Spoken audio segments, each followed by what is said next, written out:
India is the fastest growing economy in the world. And dream of our Prime Minister to make Indian economy of $5 trillion. And it is very important that we need to develop good infrastructure in the country.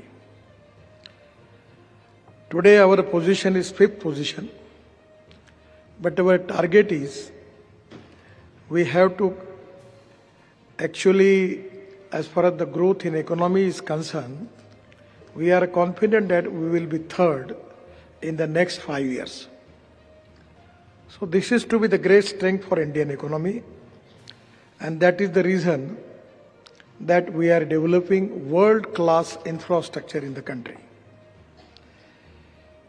मैं आपसे सबसे पहले इस बात के लिए प्रार्थना करूंगा कि हमारी इंडस्ट्री में इकोनॉमिक वायबिलिटी जो है, इसमें काफी बार हम अध्ययन करते हैं, पर ये अध्ययन करने की जिस प्रोजेक्ट में इकोनॉमिक वायबिलिटी कम है वहां अध्ययन करना ठीक है, पर बहुत से प्रोजेक्ट ऐसे हैं कि जो पीपीपी मोड पर इकोनॉमिकली वायबल है, जिसका इंटरनल रेट ऑफ रिटर्न अच्छा है।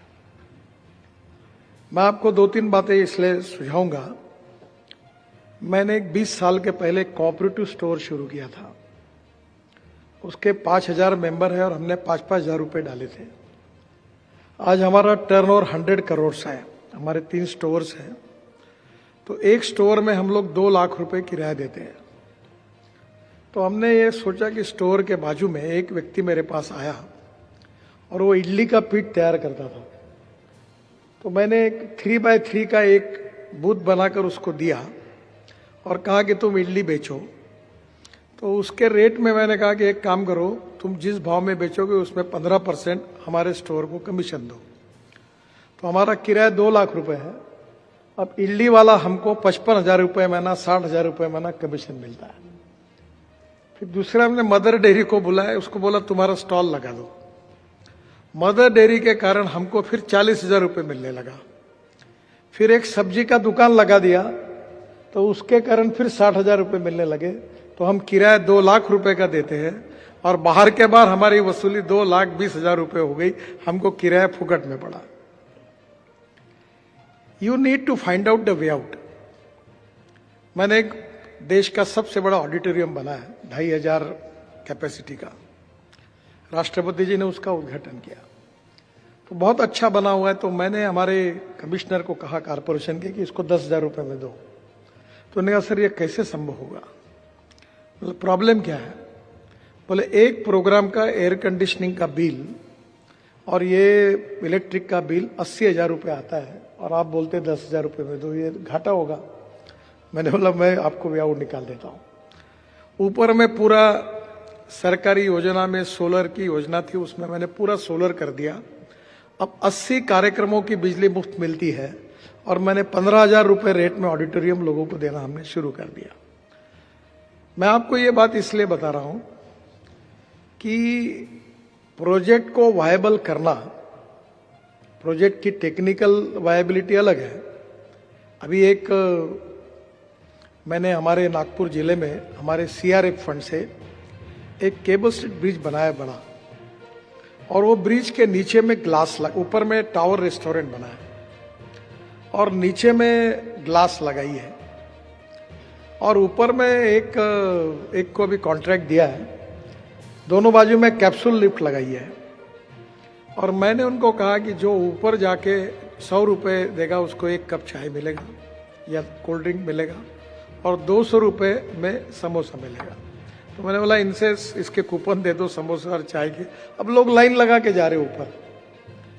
तो ब्रिज का जितना कुछ खर्चा है, रोज के 5-7 लाख रुपए की कमाई शुरू हो गई। तो रोपवे में पहली बात यह है कि इकोनॉमिक वायबिलिटी में जो स्टेट गवर्नमेंट के लोग आए हैं उनको मैं अनुरोध करूंगा, अब पैसा लगाना है लगाओ, नहीं लगाना है मत लगाओ, पर काम करने के लिए पहली बात लैंड एक्विजिशन करो। अब इन्वायरमेंट फॉरेस्ट क्लियरेंस लगता नहीं, और पार्किंग के लिए और रेस्टोरेंट के लिए और वहाँ का जो भी कल्चर है, वहाँ के जो हैंडलूम हैंडीक्राफ्ट्स है, कोई बनियान बनाता है, आप देखो कि ये जो विशेष रूप से ये जो अनेक जगह सोविनियर्स बनते हैं, वेस्टर्न आप यूरोप में जाइए, कितना बड़ा बिजनेस है, तो इससे आप काफ़ी पैसा कमा सकते हैं। तो मैंने हिमाचल प्रदेश के मुख्यमंत्री को ये कहा था कि प्रोजेक्ट ये जो रोपवे में पावर लगती है, तो हमारी पावर का रेट जो है वो कमर्शियली कभी 10 रुपये 12 रुपये यूनिट है, और जितने हिल स्टेट है जहां रोपवे बनाते हैं वहां उनकी पावर कॉस्ट 1 रुपया है, क्योंकि हाइड्रो पावर है। तो मैंने उनको कहा कि आपके स्टेट के लोगों को और टूरिज्म डेवलप करने के लिए आप अगर रोपवे को अगर 3 रुपये यूनिट पावर दे देंगे 10 साल के लिए, तो प्रोजेक्ट का इंटरनल रेट ऑफ रिटर्न अच्छा हो जाएगा, प्रोजेक्ट प्रॉफिट में आएगा। पहला तो हमने इसमें प्रोविजन की है कि हाइब्रिड एन्युटी में हम 40% हम देते हैं, अब इसमें अप टू 60% देते हैं। मेरा व्यक्तिगत मत है कि 60% देने की कोई जरूरत नहीं है, फिर भी इनको लगा कि ये इकोनॉमिक वायबिलिटी है, लोग आएंगे नहीं आएंगे, इसके लिए हुआ।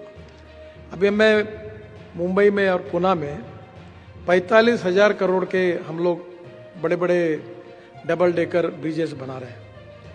तो मैंने गवर्नमेंट को कहा, स्टेट महाराष्ट्र गवर्नमेंट को, कि आपका जो इसके ऊपर प्रोजेक्ट पेपर जो जीएसटी है वो 99% जीएसटी आपका आप एग्जाम कर दो, और जितना एग्रीगेट लगता है वो रॉयल्टी फ्री कर दो, और लैंड एक्वायर्ड कर दो। 3 बातें करने का ही इफेक्ट 1200-1300 करोड़ रुपए प्रोजेक्ट में आया। तो प्रोजेक्ट की इकोनॉमिक वायबिलिटी ये नोशनल लॉस है। अगर रोपवे बनती नहीं तो तुमको कौन टैक्स दे रहा है? तो मेरा आपको कहना ऐसा है कि स्टेट गवर्नमेंट में पहले आपने अगर ये तय किया कि ये रोपवे बनानी है, तो इसका सबसे बड़ा फायदा क्या होगा? 49% of the capital investment in tourism ये केवल एम्प्लॉयमेंट निर्माण करने के लिए खर्चा होती है, ये रिपोर्ट है। तो आपके यहाँ अगर टूरिज्म डेवलप हुआ तो बहुत बड़ा फायदा होगा। अभी उत्तराखंड के मुख्यमंत्री मुझे बता रहे थे कि उनका टूरिज्म 3 गुना बढ़ा है। तो मैंने उनको कहा क्यों बढ़ा है? तो उन्होंने कहा कि दिल्ली से देहरादून जो हमारा पुराना रास्ता है वही हमने ठीक किया है, उसके कारण 3 गुना बढ़ा। आजकल हमारे यहाँ एक बहुत बड़ा परिवर्तन हुआ है। मुझे याद है मैं 96 या 97 में हॉलीडे इन होटल लंदन में उतरा था। तो मैं होटल में जब गया था तो एक बड़ी गाड़ी, मर्सिडीज जैसी गाड़ी में बैठकर एक महिला आई। तो मैं काउंटर पर था, मैंने उसको देखा। थोड़ी देर के बाद वो यूनिफॉर्म पहनकर मेरे घर पर रूम पर टिक टक करके आई। तो मैंने बोला क्या काम है? उसने कहा टॉयलेट साफ करना। तब मेरे को पहली बार लगा कि टॉयलेट साफ करने के लिए जो महिला आती है वो भी गाड़ी में आती है, क्योंकि हमने ये देखा ही नहीं था कभी। अब हिंदुस्तान में ऐसा हुआ कि कोई भी आदमी गाड़ी खरीद रहा है। आपको रोपवे के सक्सेस स्टोरी में 3 बातों को ध्यान में रखिए कि हिंदुस्तान का ऑटोमोबाइल मार्केट क्या है। मैं जब मंत्री बना तो 7.5 लाख करोड़ का था, हम 7वें नंबर पे थे। अब हमने 3 महीने पहले हमने जापान को सरपास किया और हमारा 3रा नंबर हुआ, और हमारा साइज हुआ 12.5 लाख करोड़। जॉब्स अभी तक क्रिएट हुए 4 करोड़। और भारत सरकार और राज्य सरकार को सबसे ज्यादा जीएसटी देने वाली इंडस्ट्री है ऑटोमोबाइल इंडस्ट्री। अल्टरनेटिव फ्यूल और हमारी अल्टरनेटिव फ्यूल और बायोफ्यूल में अब हमारे पास इतना डेवलपमेंट हो रहा है कि मैं पुणे में चाकण में एक मर्सिडीज की इलेक्ट्रिक गाड़ी मैंने लॉन्च की। तो मर्सिडीज के चेयरमैन ने मुझे कहा कि इसके बाद हम इलेक्ट्रिक गाड़ी ही बनाएंगे और हमारा मैक्सिमम प्रोडक्शन इंडिया में करेंगे। ऑल वर्ल्ड के जितने ऑटोमोबाइल एक्सपर्ट है, एक हाथ कुछ वो भी आ रहे हैं, तो सब इंडिया में आ रहे हैं। और ऑटोमोबाइल इंडस्ट्री के साथ रेलवे में काफी बड़ी डेवलपमेंट है। रेलवे में काफी एंसिलरी इंडस्ट्रीज डेवलप हुई है। और तीसरी एविएशन में, मैं जिस शहर से आता हूं नागपुर में, मैंने वहां बहुत मेहनत करके टाल करके टाटा की कंपनी लाई। ये टाटा के कंपनी में टाल में 2 पार्ट है, इधर एक पार्ट है इंडस्ट्री का, इधर एक पार्ट है। वो हिंदुस्तान पाकिस्तान जैसा है, इधर के उधर रह जाते हैं, उधर के उधर रह जाते हैं। इधर एयरबस के पार्ट तैयार होते हैं और इधर बोइंग के होते हैं, और 1200 पार्ट तैयार हो रहे हैं। और मैंने नागपुर के इसमें 2 एविएशन इंजीनियरिंग कॉलेज को उनके साथ कोऑर्डिनेट कर दिया और अब 8,000 लड़कों को उनने रोजगार दिया और एविएशन इंडस्ट्री के पार्ट्स नागपुर में बनना शुरू हो गया।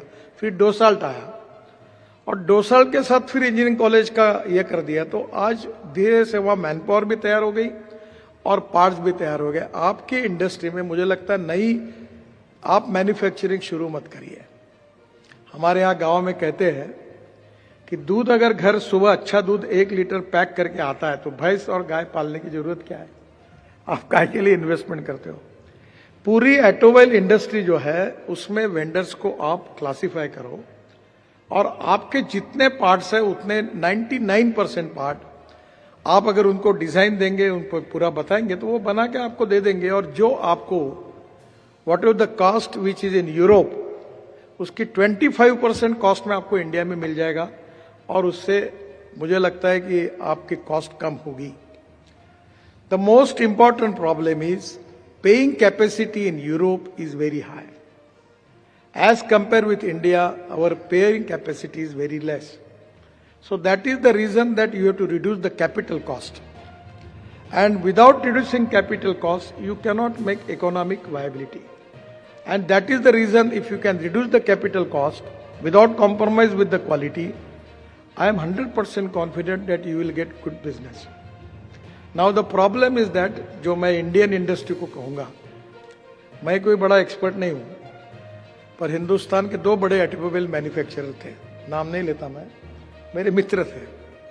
तो मैंने एक को कहा कि तुम एक काम करो, तुम्हारे गाड़ी के साथ आयोडेक्स या अमृतांजन की बोतल भी देते जाओ। तो वो हंसने लगा, बोले क्यों? मैंने बोला इतने धक्के खाते हैं कि हमको कभी उतरने के बाद लगता है कि कुछ लगाना चाहिए, तो वो भी देते जाओ। तो फिर उसके एमडी को मैंने कहा कि ये तेरे को डुबाएगा। बोले क्यों? मैंने बोला ये कॉस्ट सेंट्रिक है, क्वालिटी सेंट्रिक नहीं है।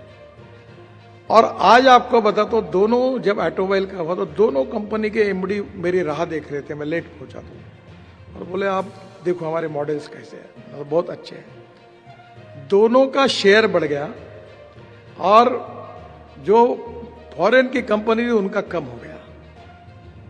आप जो भी मॉडल बैठने का चकाचक बनाइए, अब वो स्टील में बनाओगे वो स्क्रू दिखेगा, वो चलता नहीं। आजकल तो जमाना ऐसा है कि तुम अच्छे हो इससे मतलब नहीं होता, अच्छे दिखो इसको मतलब है। तो ये आपकी प्रोडक्ट की डिजाइनिंग और क्वालिटी में, इंडिया में हमारे यहाँ पहले गाड़ियां रहती थी, अब धीरे धीरे लोगों की भी मानसिकता बदली है और इसलिए रोज नए नए मॉडल्स आ रहे हैं और लोग बुकिंग कर रहे हैं। और कुछ तो मॉडल्स ऐसे हैं कि मेरे यहां लोग बोलते चिट्ठी दो, ये गाड़ी नहीं मिल रही कंपनी। मैं इलेक्ट्रिक व्हीकल का प्रचार करता हूं, बायोफ्यूल, अल्टरनेटिव फ्यूल का। इलेक्ट्रिक फ्यूल पे मैं बहुत दिनों से मंत्री बना, तब से इलेक्ट्रिक इलेक्ट्रिक इलेक्ट्रिक कर। मुझे प्रश्न पूछते थे कि रास्ते में गाड़ी बंद होगी तो क्या करेगा, धक्का कौन मारेगा? मैंने बोला मैं आऊंगा मारने के लिए। अभी पूछता हूं मैं, किसी की गाड़ी बंद हुई? नहीं हुई।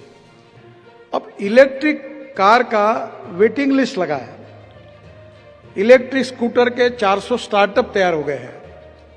तो मेरा पहला कहना है कि make in India and made in India करो, कॉस्ट को कम करो, कैपिटल कॉस्ट को कम करो और कंपटीशन करो और टेंडर जीतो। जो फॉरेन कंपनी अगर यहां काम करना, एक काम में जो कमाई करना है वो कमाई 3 कामों में करो। और ये सबसे इंपॉर्टेंट चीज है कि हमारे पास एक इनहेरेंट एक्सपर्टाइज है जिसकी कोई फॉरेन कंपनी, इन्वेस्टर चिंता न करे। हम ऑटोमोबाइल का नंबर और पॉपुलेशन का नंबर बढ़ाने में हमको भगवान ने बहुत बड़ी देन दी है। छपाई जोरों से शुरू है, आप चिंता ही मत करिए। और दूसरा है कि lower middle class convert into middle class, middle class into higher middle class. तो ये जो संख्या, ये कोई भी, अब मेरे यहाँ रोटी जो तैयार करता है वो भी गाड़ी में आता है, क्योंकि पुरानी गाड़ी की कीमत कम हो गई, अब वो इलेक्ट्रिक गाड़ी में और सस्ता हो गया। अभी सफाई कामगार, कंपाउंडर सब इलेक्ट्रिक गाड़ी यूज कर रहे हैं। ये जो सोशियो इकोनॉमिक ट्रांसफॉर्मेशन है, इसमें पेइंग कैपेसिटी बढ़ी है। पर आप बोलोगे कि नहीं हम $5 रखेंगे, तो लोग नहीं लेंगे। आप 100 रुपए 200 रुपए का टिकट लगाओगे, लगे तो 4 स्टैंडिंग की व्यवस्था की तो लोग चले जाएंगे। पर आप अगर उसमें अगर आप रेट कम रखोगे तो इकोनॉमिक वायबिलिटी आएगी। जो रेस्टोरेंट्स खोलोगे, पार्किंग प्लेसेस खोलोगे, उससे पैसा मिलेगा, एडवर्टाइजमेंट से पैसा मिलेगा, और मुझे लगता है कि इससे आपको इकोनॉमिक वायबिलिटी आएगी। और इसलिए रोपवे केबल कार में स्टेट गवर्नमेंट को मैं नम्रतापूर्वक ये कहूंगा, विशेष रूप से हिल स्टेट में, कि आप पावर के बारे में, हिमाचल ने मुझे कहा था कि हम सस्ती पावर देंगे, तो उत्तराखंड, हिमाचल, कश्मीर और कुछ नॉर्थ ईस्ट के पार्ट में पावर को कम करने से ये इकोनॉमिक वायबिलिटी बढ़ेगी। और जीएसटी में भी कुछ जगह पर आपको अगर आपने कंसेशन दिया और लैंड अगर आपके तरफ से दी तो प्रोजेक्ट्स को बीओटी में ही वायबल हो जाएगा। मैं कोई कंसल्टेंट नहीं हूं, ना मुझे कोई बहुत बड़ा ज्ञान है, पर मैं बीओटी का जन्मदाता हूं। इस देश का पहला बीओटी प्रोजेक्ट मैंने शुरू किया था, और जब थाने भिवंडी बाईपास एनएच के ऊपर का था, और मेरे एक सेक्रेटरी थे, वो उन्होंने ऐसी पॉलिसी बनाई थी कि 6 महीने 8 महीने एक भी टेंडर भरने के लिए नहीं आया। वो बहुत अच्छे व्यक्ति थे, पर वो प्रैक्टिकल सोच नहीं रहे थे। तो मैं तो ऐसी गांव से आया था, तो मैंने उनको बोला, साहब एक बात मुझे बताइए कि लड़की की शादी करनी है और आपने लिस्ट बना दी कि उसके घर में मर्सिडीज होनी चाहिए, 400 एकड़ खेती होनी चाहिए, 4 बंगले होने चाहिए। अरे उसकी तो छोड़ो, रिक्शे वाला भी नहीं देख रहा शादी के लिए तैयार, और तुम तो कंडीशन बढ़ाते जा रहे हो। इससे कौन आएगा? और मैंने खुद प्रैक्टिकल पॉलिसी बनाई, तुरंत 7 बिडर आए, और तब से इतना बीओटी चढ़ गया कि अब तो पूरे देश में पॉपुलर हो गया। तो कहीं ना कहीं पब्लिक साइकोलॉजी क्या है, और हम कहां तक, ब्रेकिंग पॉइंट कौन सा है, कहां तक सेल कर सकते हैं, और कैसे अल्टरनेटिव और रिटर्न्स मिलाकर उसको एक प्रकार की सब्सिडी मिलेगी जिससे कॉम्पेंसेट कैसे कर सकते हैं। मेरा गट फीलिंग है कि इसमें 100% बीओटी वायबल है। फिर भी हमने 60% तक ग्रांट रखी है। तो मुझे लगता है कि धीरे धीरे, मैं अभी हमारी जो national highway logistic management company है, उनको मैं कहता हूं कि तुम्हारे को पैसे क्यों चाहिए? अगर तुम लॉजिस्टिक पार्क बनाते हो तो लैंड गवर्नमेंट की देते हो 1 रुपए पे, as a state government land दे रही है। अब जहां लैंड कॉस्ट 0 हो गई, वहां इकोनॉमिक वायबिलिटी आ नहीं वाली है। प्राइवेट वाला पहले बाजार भाव से लैंड खरीदता है, फिर कंस्ट्रक्शन करता है, आपको तो कुछ भी नहीं। हाँ, एक बात जरूर है कि रोड साइड एमिनिटीज में भी ये भी आपको सोचना होगा कि कौन सा प्रोडक्ट वहां बेचना है। अभी जैसे मैंने आपको कहा कि हमने एक फूड मॉल बनाया है, म्यूजिकल फाउंटेन बनाया, वर्ल्ड का सबसे बड़ा है। वहां मैंने 12 मंजिली बिल्डिंग बनाई, और मैंने उनको कहा कि हम केवल फूड मॉल में गरीब लोगों को देखकर करें, और बड़ा इससे भी 3 गुना 4 गुना बड़ा हॉल है, 11 मंजिली की बिल्डिंग है, और कार पार्किंग है 1300 गाड़ियों का। और उनको कहा कि जो रेस्टोरेंट बेचेगा उसमें वो 10 से 12% हमको देगा, अगर उसने जो भी बेचा उतना पैसा हमको दो। अब मॉडल अभी अच्छा है। तो मुझे लगता है कि आपके रोड साइड एमिनिटीज में है, पेट्रोल डीजल पे कोई कमाई नहीं होती। हाँ, बेईमानी करेगा तो कमाई है, क्योंकि डीजल पर 1 रुपया 50 पैसे, 1 रुपया 40 पैसे, और पेट्रोल पे 1 रुपया 50 पैसे। तो नेचुरली बेच के भी 3000 लीटर बेचा तो कितना मिलेगा? तो ये कोई अट्रैक्टिव बिजनेस नहीं है। पर आप उसके साथ अगर कोई, आजकल फैक्ट्री आउटलेट होते हैं, जैसे रेडीमेड गारमेंट्स में फैक्ट्री आउटलेट, वहां लोग जाके खरीदते हैं। ये डीमार्ट का है, पूरा एक तरफ बंद करके गांव के बाहर खोलता है, और लोग वहीं खाना खाते हैं, वहीं जाते हैं फॉरेन कंट्रीज में, और उससे बहुत खरीदते हैं। तो रोड साइड एम्यूनिटीज को वायबल करने के लिए रेस्टोरेंट से, हैंडलूम हैंडीक्राफ्ट से, ऐसे कुछ मॉल से, कुछ दुकानों से वायबिलिटी आएगी। तो कहीं ना कहीं पब्लिक प्राइवेट इन्वेस्टमेंट में आपको जब तक रिटर्न इंटरेस्ट कॉस्ट पकड़ के अच्छा मिलेगा तो ही वायबिलिटी आएगी। और वायबिलिटी आने के लिए क्या करना होगा, ये आपको सोचना होगा। तो मुझे लगता है कि इसके अलग अलग आइडियाज आप सबके पास है, और इसलिए मैं आपसे एक आह्वान करूंगा कि टेक्नोलॉजी में डोंट कॉम्प्रोमाइज विद सेफ्टी, किसी भी स्थिति में ये मत करिए। दूसरी बात, रिलीजियस टूरिज्म जो है जो पहाड़ी पर जा रहा है वो तो होगा, पर ये जो अर्बन पब्लिक ट्रांसपोर्ट है, mass rapid transport, urban mass rapid transport, इसमें कितनी वायबिलिटी है। आज आए होंगे आप दिल्ली से, आपने आनंद लिया होगा धौला कुआं से हाईवे गुड़गांव तक जाने के रोड का, लिया कि नहीं? कितना पीसीयूज है? 2 लाख पीसीयूज पहुंचा है, और road is design for maximum 50,000। और इसके कारण बहुत है। मैंने आपको पहला प्रपोजल वायबल बताता हूं कि धौला कुआं से अगर 10,000 per hour up to Manesar, अगर ऊपर में चलने वाली सिस्टम शुरू की जाएगी तो नीचे का ट्रैफिक कम होगा, पोल्यूशन कम होगा और लोगों को आसानी होगी। सिंगल पिलर बीच में रखकर पूरा हो सकता है। मेट्रो की कॉस्ट पर किलोमीटर 350 करोड़ रुपए आती है, और हमारे देश में इतना सब जगह मेट्रो बनाना संभव नहीं है। हम 16 लाख करोड़ का फॉसिल फ्यूल इंपोर्ट करते हैं। पोल्यूशन होता है वो अलग, इतना बड़ा इकोनॉमी का पैसा बाहर जाता है वो अलग। इलेक्ट्रिक इंडिजिनस फ्यूल है, और इलेक्ट्रिक में हमारी 38%, अब 40% ग्रीन पावर है, जो सोलर और हाइड्रो पावर है। और इसलिए अगर हमारे देश में हमने अर्बन पब्लिक ट्रांसपोर्ट और इलेक्ट्रिसिटी किया तो पोल्यूशन कम होगा, लोगों को राहत मिलेगी। तो मैं आपको एक बात कहूंगा कि रोपवे, केबल कार, फेनिकुलर रेलवे में आप इसको भी करिए। मैं जब शिपिंग मंत्री था तो ब्रह्मपुत्रा में 7 जगह पर मैंने कोचिन शिपयार्ड में वो रोपैक्स बनाए। तो यही पहले हमारे ऑफिस में वायबिलिटी है क्या, कोई जाएगा क्या, मतलब बनाए नहीं तो वायबिलिटी कैसे निकलेगी। अब ऐसी स्थिति है कि ब्रह्मपुत्रा में ट्रक बसेस भर के लोग जा रहे, अब वो एक का 2, दूसरे का तीसरा, लगातार डिमांड बढ़ रही है। क्योंकि इस साइड से उस साइड जाने के लिए 3 घंटे लगते थे और 20 मिनट में जा रहे हैं। अभी मुंबई का एक एयरपोर्ट बन रहा है नई मुंबई में। मैं उस समय संजय भाटिया हमारे बीपीटी के चेयरमैन थे, और मैंने कहा कि एक आइडिया करेंगे कि एयर बोट, हम लोग मुंबई की किसी भी दिशा में अध्ययन किया, 17 मिनट्स में एयरपोर्ट पहुंचेंगे समुद्र से, तो 10,000 वाटर टैक्सी चल सकती है, और 17 मिनट में पहुंचेंगे, रोड का ट्रैफिक भी कम होगा। और इसलिए ऐसी बहुत सी चीजें जो ट्रांसपोर्ट में है, जो इको फ्रेंडली है, जिसमें इंडिजिनस एनर्जी का उपयोग होने वाला है, और जो इकोनॉमिक वायबल है, उसमें से ये रोपवे, केबल कार, ये प्रोजेक्ट्स है। और मुझे लगता है कि इसमें इन्वेस्टमेंट करने वाले लोग भी हैं।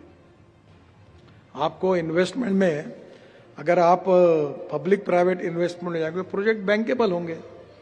अभी हमने प्रोजेक्ट बनाया, लिए फॉरेन कंपनी ने, उसको मॉनिटाइज किया इंडियन बैंकों से कर्जा लेकर इनविट मॉडल में। अब हम उनको देने के बजाय मैंने कहा कि इनविट मॉडल में हम कैपिटल मार्केट में जाए, और हम गए। जाते जाते मैंने जबरदस्ती कराई कि अब गरीब लोगों के पैसे से हम हाईवे बनाएंगे, उनको रिटर्न मिलने दो। बड़े मुश्किल से हाँ ना करते हुए एनएचए ने किए। क्या हुआ, जब इनविट मॉडल में हमने पहला बॉन्ड सब्सक्राइब किया, 7 दिन का टाइम था, और 7 दिन के टाइम में पहले ही दिन 7 आवर्स में हमारा bond issue 7 times over subscribe हुआ। अगर ये national highway logistic management limited, हमारा नाम ऐसा चल रहा है अभी कि ये अगर 4 प्रोजेक्ट अगर ये कैपिटल मार्केट में जाएंगे तो इनको काम करने की ताकत ही नहीं, इतना पैसा फ्लो होके आ जाएगा। ये कोई मार्केट में लोग राह देख रहे हैं, पैसे की कोई कमी नहीं है। हमारा बजट इतना बड़ा है कि अभी 2,80,000 करोड़ का बजट है, और हमारे बनाए हुए ईपीसी प्रोजेक्ट को अगर मॉनिटाइज करेंगे तो उससे पैसे मिलेंगे। तो ट्रांसपोर्ट सेक्टर में as long as north east का कुछ पार्ट छोड़ दिया जाए, कुछ कश्मीर का छोड़ दिया जाए, तो इकोनॉमिक वायबिलिटी है। पंजाब, हरियाणा, गुजरात, महाराष्ट्र, कर्नाटक, तमिलनाडु, बाद में आंध्र, तेलंगाना, यहाँ पर कैपिटा इनकम ज्यादा है, ग्रोथ रेट ज्यादा है, यहां कोई प्रोजेक्ट में आपको अड़चन नहीं आएगी। जो टेक्नोलॉजी है उसको आप थोड़ा सोचिए। देखो, क्वालिटी अच्छी होनी चाहिए, इसका मतलब कॉस्ट ज्यादा होनी चाहिए, ऐसा नहीं है। मैं अभी हमारे यहाँ एक प्रोजेक्ट तैयार हो गया, काम शुरू है, 2 महीने में तैयार होगा। हमारे महाराष्ट्र में माहूर करके जगह है, और वहाँ देवी का मंदिर है, हजारों लोग जाते हैं, प्रसिद्ध है। तो हमने एस्टिमेट बनाया तो 140 करोड़ रुपए का आया। फिर मेरा सीआरएफ में पैसे देकर बनाना था तो मैंने कहा 40 करोड़ में होना चाहिए, तो हंसने लगे वो आए हैं यहाँ, जिन्होंने बना रहे हो प्रोजेक्ट, उनका भी एग्जीबिशन में हॉल है, इनका भी एक दुकान है, उनका भी एक, उन्होंने एक यहाँ अपना प्रेजेंटेशन रखा है। तो मैंने उनको, हमारे एक रिटायर्ड सेक्रेटरी थे, उनको बोला कि ये सस्ता कैसे होगा। ऐसा करते करते मैंने उनको कहा कि 60-70 मंजिले की बिल्डिंग बनती है, उसमें वो मित्सुबिशी और बड़े बड़े कंपनियां फास्ट लिफ्ट लगाते हैं। अगर हमने ऐसी 6 लिफ्ट लगा दी और ऊपर जाएंगे, फिर ट्रैवलर लगाया, फिर लिफ्ट लगा दी और मंदिर में गए, तो ये हो नहीं सकता क्या? बोले हो सकता है। बोला ये 40 करोड़ में हो जाएगा। अब हो गया, 40 करोड़ के अंडर प्रोजेक्ट हो गया, काम शुरू है, पूरा हुआ। अब 140 करोड़ का और 40 करोड़ का, it is depending upon the particular the expert people that how you are going to reduce the cost without compromise with the quality and safety. और ये आपके लिए ओपन है, और इसलिए मुझे आपको यही कहना है कि इसमें और बड़े प्रमाण पर इन्वेस्टर होकर आप इसमें आइए, और जितना ज्यादा कॉस्ट कम करनी होगी इसके लिए इसको इंडिजिनस करना होगा। अगर वो नहीं होगा तो ये, मैं डॉफलमेयर और प्यूमा के लोगों को जब ऑस्ट्रिया में गया था तो उनका क्वालिटी बेस्ट है, पर प्रॉब्लम ये आएगा कि उनके वहाँ जो पेइंग कैपेसिटी है वो हमारे यहाँ नहीं है। तो वो अगर हम यहाँ 2000 रुपये टिकट रखेंगे तो वो आएगा ही नहीं कोई। हमको टिकट 200 रुपये 300 रुपये इसके अंदर रखना होगा, तो नेचुरली कैपिटल कॉस्ट को कम करना होगा। और कैपिटल कॉस्ट को कम करते हुए बाकी इनकम जो साइड, आम के आम गुठली के दाम, ये प्रयोग अगर आपने किए तो मुझे लगता है कि इकोनॉमिक वायबिलिटी अच्छी मेंटेन होगी। और इसलिए मैं आपसे अनुरोध करूंगा कि ये इसमें आप, जैसे आज बहुत अच्छा हुआ कि हमने आईआईटी रुड़की के साथ ये हमने ऑलरेडी कोलैबोरेशन किया है, ताकि टेक्नोलॉजी को हम लोग कहीं ना कहीं रिस्क नहीं ले सकते हैं। और मैंने जब इसकी शुरुआत की थी काम की, तो यूरोपियन स्टैंडर्ड्स, अमेरिकन स्टैंडर्ड बहुत अलग अलग प्रकार के थे और बीआईएस के स्टैंडर्ड अलग थे। और कोई भी इंडियन डिपार्टमेंट को स्टैंडर्ड्स तैयार करने के लिए बोलो तो कम से कम 3-4 साल लेते हैं। मैं थक गया, इथेनॉल के स्टैंडर्ड्स तैयार करने थे। एक दिन मैंने कहा भाई साहब आपका ज्ञान आपके पास रखो, अमेरिका के लाओ को आप ऊपर का हेडिंग काट दो, नीचे में लिख दो, ठप्पा मारो, सही करो और डिक्लेयर कर दो। कहाँ समय गवाते हो? भाई अमेरिका तो हमसे तो अच्छी होंगी, यूरोप तो हमारे से भी अच्छे होंगे, वो भी सेफ्टी का कुछ तो विचार करते होंगे ना हमसे ज्यादा। तो तुम काहे के लिए इतना अध्ययन कर रहे हो और 5 साल तुम्हारे अध्ययन में समय खराब कर रहे हो? मेरे को 5 साल मंत्री हूँ, 5 साल में तो मुझे पूरा काम पूरे करना है। तुम 5 साल में स्टैंडर्ड करने के लिए लगाओगे तो कब होगा ये? अब सब हो गए स्टैंडर्ड्स, 100% इथेनॉल के हो गए, इलेक्ट्रिक के हो गए, हाइड्रोजन के भी तैयार हो गए। आपको मेरा इतना ही सुझाव है कि सेफ्टी के साथ कॉम्प्रोमाइज मत करो, क्योंकि अगर एक भी एक्सीडेंट होगा तो पूरा खत्म हो जाएगा। और इसलिए आप इसमें आप भी खुद रिसर्च करो।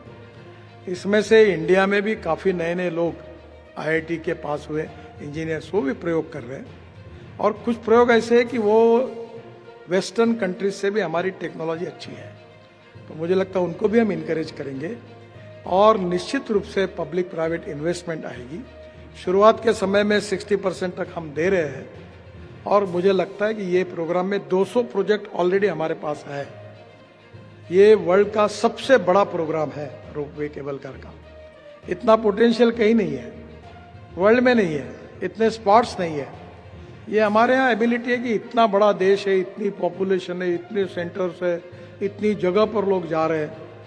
तो हमारी इस क्षमता में हम लोग पोल्यूशन को कम करेंगे, इंपोर्ट को कम करेंगे फॉसिल फ्यूल के, लोगों को राहत देंगे, टूरिज्म को बढ़ाएंगे, जिससे रोजगार का निर्माण होगा, ग्रोथ होगी, और विशेष रूप से socially, economically, educationally backward area में एम्प्लॉयमेंट पोटेंशियल खड़ा होगा। तो मुझे लगता है कि इस प्रोजेक्ट को आज जो इसमें चर्चा होगी, इसमें जो ऑब्स्ट्रैकल्स है वो काफ़ी दूर हो गए हैं। और अगर स्टेट गवर्नमेंट और हम मिलकर एमओयू करते हैं तो बीच में एनवायरनमेंट मिनिस्टर को मैं धन्यवाद दूंगा कि बीच में रोपवे को वो फिर से एनओसी उनका चाहिए, तो वो एक मुझे कलम मिला कि जिसमें रोपवे केबल कार को एनवायरनमेंट फॉरेस्ट के परमिशन की जरूरत नहीं। मैंने मिनिस्टर को लिखा, उनने क्लियर किया, तो एक झंझट आपकी खत्म हो गई। अब आपको लैंड अवेलेबल करके देना है, तो मुझे लगता है वो दीजिए। और दूसरा, जो रोपवे के नीचे में जो पेड़ काटोगे वो काटो मत, उसको ट्रांसप्लांट करो। बाजू में जगह है, ताकि बने तक पेड़ों को काटो मत। हमको इकोलॉजी एंड एनवायरनमेंट को प्रोटेक्ट करना है, डेवलपमेंट को एक्सेलरेट करना है और इकोनॉमी को मजबूत बनाना है। और जो $5 ट्रिलियन की इकोनॉमी की हमारी जो प्रधानमंत्री जी का एक सपना है वो पूरा करना है, उसमें इंफ्रास्ट्रक्चर अच्छा होने से निश्चित रूप से वो पूरा होगा। और आप सबका सहयोग अगर इसमें मिलेगा तो ये भी एक सेक्टर एक ग्रोथ में कंट्रीब्यूट करेगा और एम्प्लॉयमेंट पोटेंशियल को कंट्रीब्यूट करेगा। मैं बहुत बहुत आपको धन्यवाद देता हूं। आप जरूर पॉजिटिवली इसमें आइए, यही अनुरोध करता हूं। धन्यवाद।